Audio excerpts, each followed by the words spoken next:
guys, this is Lauren Hollows for Anna Wyatt Education Services, and this week we're coming to you with 5 tips for third-party arrangements. Obviously, third-party arrangements is something that a lot of people get very distressed about. There are people out there that will say that you can't do compliant third-party arrangements, that it's a massive risk. And obviously, if you don't manage them well, it is 100% a risk. But I will say the same thing for if you don't manage trainers well, it's a risk because you could have trainers ticking and flicking. If you don't manage your admin well, it's a risk because you could be reporting all of your data incorrectly. So any aspect of the RTO business comes with risk. And so it's really just about mitigating and managing and having the correct policies and procedures in place.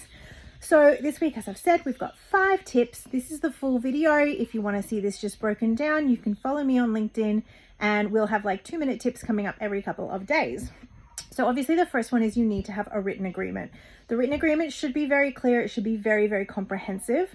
If you're working through an arrangement such as auspicing arrangements with WA Vet in schools, they are very limiting in what you can put into it, and that can be certainly a bit of a challenge to manage. But generally what you need to be doing is you need to have a written agreement, and you need to be working with all of your third-party partners to make sure that they understand what their responsibilities are and what your responsibilities are. And really that's what we're going to be going through when we go through the rest of the 4 tips, is who should be doing what when it comes to managing the arrangements and things like that.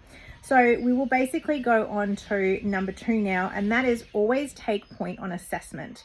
So I don't actually allow any third-party arrangements through any of the RTOs that I work with where they don't agree to use the assessment that we've written. We can obviously contextualize that and things like that, but the RTO must absolutely take point on assessment. And that is because ultimately assessment is such a keystone for your RTO, because it's where your evidence of competency is derived from.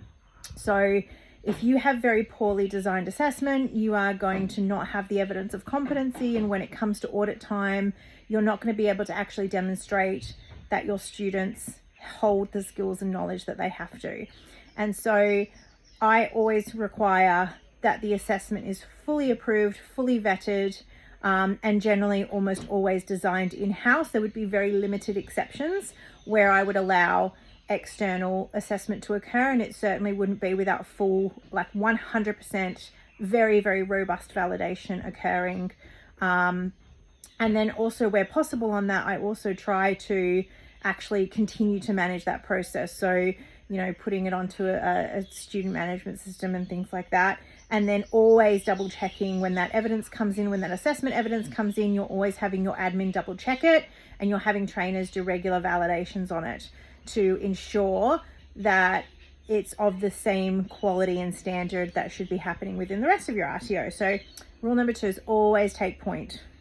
Number 3, manage the data. So in the same way that you take point on like making sure that the assessment is robust, is managing the data. I would never allow a third party to be able to do enrollment and resulting in my system. That happens by my admin that I have trained with my processes and things like that. So no direct input into the student management system is usually the rule that I put in place. And so part of the cost of running the third-party agreement is making sure that we have admin that are sufficiently trained to be able to bring and double check the data as it's coming in. Rule number 4, RTO handles the fees, particularly if you're doing this with any sort of state funding contracts. You need to have management over the fees. You need to be making sure that the fees are raised correctly, that they're going into the correct bank accounts. And this is one of those areas where the moment that the student is paying somebody else, it becomes very, very difficult and challenging for the student to actually know who their provider is. So if anyone else other than the RTO is the one that's issuing out the fees, it starts to become very, very difficult to really be making sure that you're very clear with the student. So if at the end of the day, you as the RTO are managing the assessment, you're managing the enrollments and the data, and you're managing, you know, the fees, then the student is going to be very clear on who the issuing RTO is. It doesn't take away from the third party, but it just makes it very clear who those responsibilities lie with, because refund fees are the responsibility of the RTO. Making sure you're not taking too much in advance. If you're operating on a state funding contract, you need to be making sure that you are controlling those fees down to the cent, because that is just something that is so crucial for state funding contracts. So just to reiterate, always take point assessment, manage the data, and RTO handles the fees. Then the last one is basically treat the trainers exactly the same as you would your internal trainers. So I work with a range of RTOs who offer auspice arrangements. We offer those auspice arrangements, but the trainers are treated the same as they would be if they were, whether they're a contractor, a full-timer, or an auspice. They are provided with the same forms, documents, tools, training, trainer matrix, and the same access to PD. So obviously with a lot of my RTOs that we work with, we provide a lot of in-house professional development in and around maintaining vet currency and things like that. And then with some of them even in and around maintaining and providing professional industry currency. So I will always treat a third-party trainer with exactly the same way that I would treat an in-house trainer, an assessor. So we want to make sure that they are using the same trainer matrix. We want to make sure that they have the same access to professional development. We want to make sure that they're being involved and allowed to have access to validation and things like that. All of those sorts of things that we would do with our full-time trainers, I strongly believe that you should be doing with your contract trainers, your casual trainers, and your auspice trainers. Offering upskilling. That's probably one of the areas where we might differ a little bit. We would still offer it to everyone, but we might offer it at different costs. So obviously a full-time trainer, you should be paying for this is going to get me in trouble. You should be, my belief is that you should be paying for their upskilling. If they're a full-time trainer with you.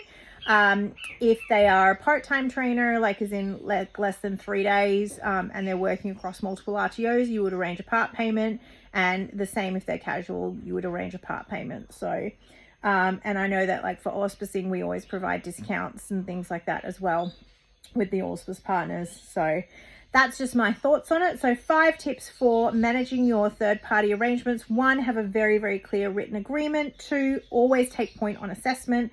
3, manage the data. Please manage your data. Don't let other people be managing your data. RTO data is so painful as it is anyway. Number 4, handle the fees. All right, manage the actual fees. And 5, treat your trainers exactly the same regardless of their employment status. That's it for us this week. These will be coming out as bite-sized chunks. Please feel free to follow us, like us on all of our channels, Anna Wire and LinkedIn and Lauren Hollows and all of those lovely things. If you would like to get some more information about assessment or some help in managing your third-party arrangements, you can head over to www.annawire.org. I hope you guys found this helpful. Have a great day.